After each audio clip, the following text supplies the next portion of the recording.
स्वागत नहीं करोगे हमारा? बहुत बहुत स्वागत है।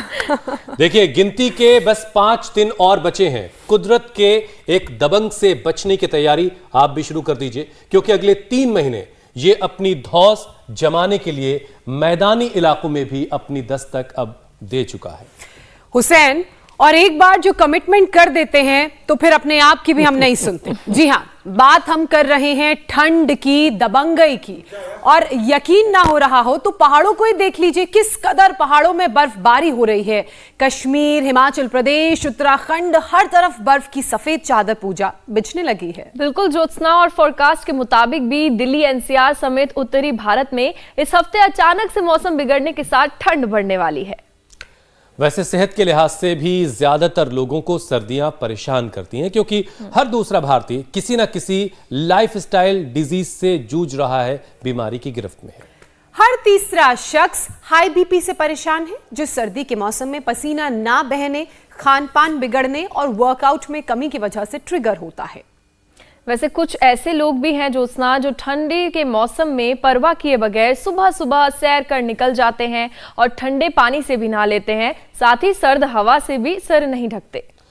तो चलिए, अगर एकदम फिट हो जो लोग तो ये जोखिम उठा भी लें ठंडे पानी से नहाने का, लेकिन जिसका बीपी हाई है, इसकी जानकारी नहीं है और उसको खुद ये पता ही नहीं कि उसको बीपी है, तो ये उसके लिए जानलेवा हो सकता है, क्योंकि ब्लड प्रेशर हाई हुआ तो स्ट्रोक का खतरा भी बढ़ जाता है।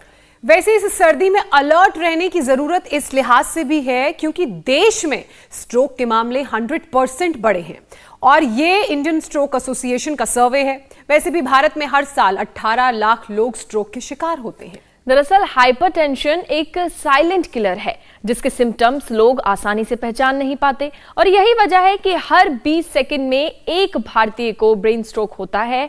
अफसोस की बात यह है कि 90% मरीज इस वक्त पर अस्पताल नहीं पहुंच पाते, और 4 से 5 घंटों के अंदर ट्रीटमेंट नहीं मिलने की वजह से शरीर का कई हिस्सा बल्कि कुछ हिस्सा पैरालाइज हो जाता है। और ऐसे में स्ट्रोक के खतरे को रोकने के लिए इसके सिम्टम्स को जानना, समझना, वक्त रहते बीपी को कंट्रोल करना बहुत जरूरी है। और बीपी कंट्रोल और नॉर्मल रखने के लिए योग प्राणायाम से बेहतर कोई उपाय नहीं है। ये हम स्वामी रामदेव से लंबे वक्त से सुनते आए हैं। आज फिर हम समझेंगे कि कैसे इन सारी चीजों को क्यों करना है। स्वामी जी, बहुत बहुत स्वागत है। प्रणाम। प्रणाम स्वामी जी, बहुत बहुत स्वागत है।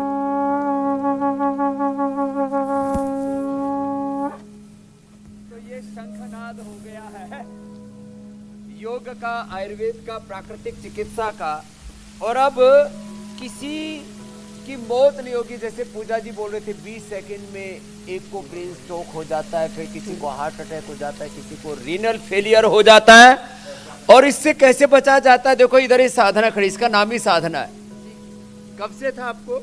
17-18 साल से। और किससे आया था? नानी और दादी से। नानी दादी दोनों से, माने नानी दादी माता जी 3 पीढ़ियों का बीपी। और कितने दिन से ठीक है? पिछले 2 साल से, जब से हम योगग्राम आए थे। 2 साल के बाद से कोई दवाई नहीं लेती? कोई नहीं लेते, मुक्तावटी बीपी ग्रिट भी नहीं, कभी नहीं ली, ना एलोपैथी की ना आयुर्वेद की। और इसके पति का क्या नाम है? प्रसाद पटवा। जगदीश प्रसाद पटवा। तुमको किससे आया था? हमको हमारे पिताजी से। इनको माँ से आया साधना को? ये पटवा जी इनके हस्बैंड है, इनको पिता से आया। और दोनों ठीक है, अब कोई दवाई नहीं ले। ये डॉक्टर साहब हमारे जवान डॉक्टर कोई हो गया था, क्या नाम है जी? डॉक्टर मुकेश प्रताप सिंह। और अब ठीक है? बिल्कुल ठीक है जी। ये हृदय बस्ती करवाते हैं, इससे भी एकदम अच्छा हो जाता है। बाकी तो प्राणायाम करके अच्छे हो गए, बड़े मजबूत दिख रहे हैं। मैं इसलिए इन बातों के उदाहरण देता हूं। लोगों को बहका दिया गया है कि बीपी को, शुगर को, थायराइड को कंट्रोल तो कर सकते हो, क्योर नहीं कर सकते। सिम्टोमेटिक दवाइयां ले रहे हैं, हम सिस्टम को ठीक कर रहे हैं। अब देखो, इसको ये स्पाइन के ऊपर आइस मसाज कर रहे हैं, पेट के ऊपर मिट्टी पट्टी रख रहे हैं, इनका भी बीपी ठीक हो चुका है। और बड़ी बात तो यह है, ये दोनों बहनें अब एक भट्ट परिवार में ब्याही गई, एक जोशी में। क्या नाम है? मीनू जोशी बाबा जी। और तुम्हारा? बिंदु भट्ट बाबा जी। किससे था बीपी आपका? मम्मी से था। मम्मी को तो अभी भी है, मम्मी को अभी भी है। मम्मी को अभी भी है। मम्मी को लगभग 45 साल से 50 साल से है। माँ को बीपी था, दोनों बेटियां अब बीपी से मुक्त है। कोई दवाई नहीं लेती? मुक्तावटी कभी बैठता है नहीं, एलोपैथी की बंद कर दी बिल्कुल। मुक्तावटी लेते हैं। अगर बढ़ जाता है तो मुक्तावटी से ठीक कर लेते हैं फिर से। लो एलोपैथी की दवाएं बंद हो गई। अब ये दो दूसरी बहनें इधर आ, क्या नाम है तुम्हारा? मेरा अंशु त्रिपाठी। और तुम्हारा? रुचि कुमार। इनको तो माँ से आया 45 सालों से, इनको आया था। स्वामी जी एक बड़ी अजीब सी चीज आज 2005 में 2005 में हम आपसे आईवरआई में मिले थे, आज छोटे छोटे तब आपसे मिले थे। था मेरा बिल्कुल क्योर है, मैं तो मेडिसिन सिर्फ मुक्तावटी ही लेती थी। स्वामी जी हमेशा सुनते थे मुक्तावटी बीपी ग्रिड से तो ठीक हो गए, सारे ऐसे ही बैठे हुए।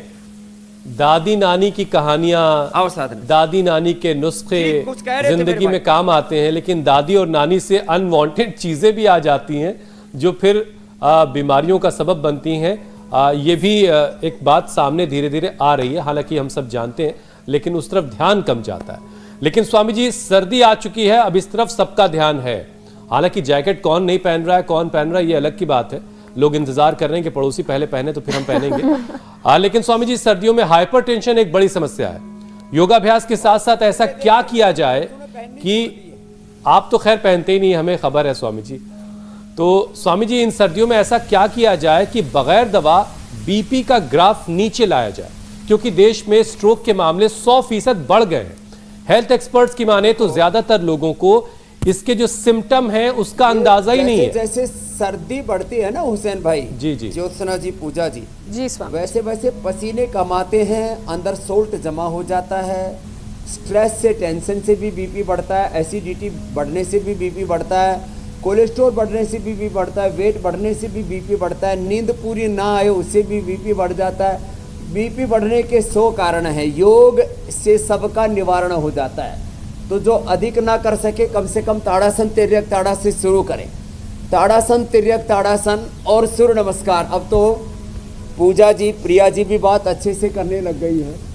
ताड़ासन तिर्यक ताड़ासन, ये सूर्य नमस्कार करें और गले में हाथों में रुद्राक्ष की माला पहने।